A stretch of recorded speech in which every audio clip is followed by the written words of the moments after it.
28 दिसंबर 1937 भारत में एक ऐसे नायक का जन्म हुआ जिसने आने वाले देश को नई ऊंचाइयों पर पहुंचाया। यह कहानी है रतन टाटा की, जिन्होंने अपने हर कदम से हमें सिखाया कि असली सफलता क्या होती है। रतन टाटा का बचपन एक प्रसिद्ध परिवार में बीता, लेकिन सब कुछ उतना आसान नहीं। उनके माता पिता का तलाक और अपने दादा के साए में पले बड़े रतन ने बहुत कम उम्र में ही जिंदगी के कठिन पहलुओं का सामना किया, लेकिन उनकी आंखों में कुछ और ही सपने थे, आसमान जितने ऊंचे। रतन ने अपनी शिक्षा के लिए अमेरिका का रुख किया। उन्होंने कॉर्नेल यूनिवर्सिटी से वास्तुकला की पढ़ाई की और फिर हार्वर्ड बिजनेस स्कूल से प्रबंधन की शिक्षा प्राप्त की, लेकिन उनके दिल में हमेशा भारत लौटने की इच्छा थी। जब उन्हें टाटा समूह की जिम्मेदारी सौंपी गई, तब उनका असली सफर शुरू हो। 1991 में जब रतन टाटा को टाटा समूह का नेतृत्व सौंपा गया, उन्हें तमाम आलोचनाओं का सामना करना पड़ा। कई लोगों ने उनके फैसलों पर सवाल उठाया और कई बार ऐसा लगा कि वो सही दिशा में नहीं जा रहे।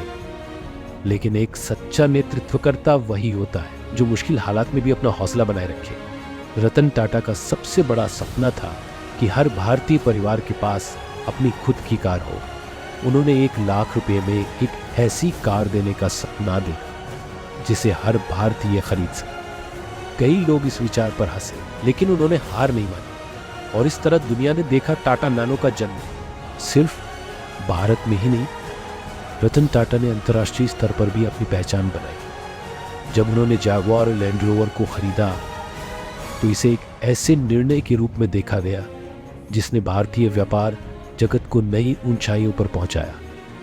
रतन टाटा की असली पहचान सिर्फ एक सफल उद्योगपति के रूप में नहीं थी, बल्कि एक ऐसे इंसान के रूप में थी जिसने हमेशा समाज की भलाई के बारे में सोचा। उन्होंने अपना अधिकांश पैसा शिक्षा, स्वास्थ्य और समाज कल्याण के कार्यों में लगाया और आज 10 अक्टूबर 2024 को एक युग का अंत हो गया। रतन टाटा अब हमारे बीच नहीं रहे, लेकिन उनका होना केवल उनके शरीर तक सीमित नहीं था। वह हर उस सपने में जिंदा रहेंगे जो उन्होंने देखा था और हर उस कदम जो उन्होंने उठाया था। उनकी विरासत सिर्फ एक व्यक्ति की नहीं, बल्कि हर उस इंसान की है जो अपनी मेहनत, ईमानदारी और दया के साथ दुनिया बदलना चाहता है। रतन टाटा का सपना उनके दिखाए रास्ते पर चलते हुए हम सब के भीतर हमेशा जिंदा रहेगा। उनके जाने से एक प्रेरणा हमेशा के लिए हमारी रगों में दौड़ेगी। रतन टाटा ने हमें सिखाया कि असली सफलता सिर्फ अपने लिए नहीं, बल्कि समाज और देश के लिए काम करने में है। उन्होंने हमें बताया कि बड़े सपने देखने से कभी डरना नहीं चाहिए।